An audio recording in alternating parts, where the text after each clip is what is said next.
People don't know about it. It does sound quite surreal, doesn't it? But it works beautifully, doesn't it? Were you just so happy to see that their songs fit so well? Yeah, I was. I've seen it twice now, and the second time I saw it in Edinburgh last week at the premiere, and that was so nice to see it with a Scottish audience, and the pride that the Scottish audience had in them was just brilliant. That they just were so pleased to see their boys, not that they were in it, but us singing their songs, and there is an incredible love for them and their work, and that's what's special about the film. I think that it's a real celebration of their work.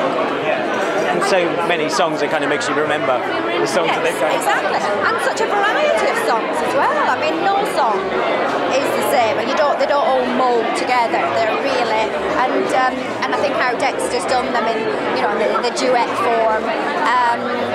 It's lovely to hear women singing the songs as well, and it adds a real lovely softness. Oh, sorry, I thought that was a person. Yes. It has a real kind of softness about it. You've obviously sung and done musical stuff before, but this one you have to have the Scottish accent. I know everyone was asking about that, and you watched it with a Scottish audience. Were you nervous about getting it bang on? Very, very. And a man came up to me immediately and sort of said very nice things about it. So I kind of thought, oh well, and people from Scotland kind of said it was all right. So I kind of think, well, if the Scottish audience think it was sort of passable, then that's all right.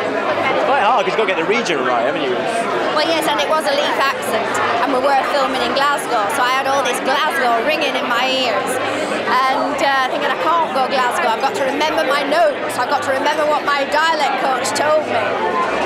The film had a great reaction in Toronto last week. It seems like the reviews point out it's one of these British movies that kind of creep through and people suddenly take it on board. Do you think it's going to have that sort of worldwide appeal? Who knows? I don't know.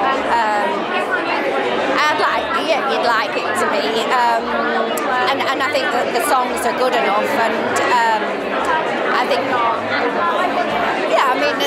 they are uplifting, fantastic songs, and it would be great if non-fans of the Proclaimers actually came to this film and thought, oh goodness, who is this band? They're amazing.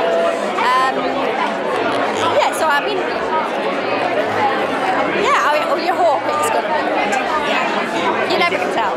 Absolutely. If we could, we'd get that magic formula and make it happen. Exactly. And was it fun doing the musical stuff? Is it kind of enjoyable on set when everyone has that moment where they burst out?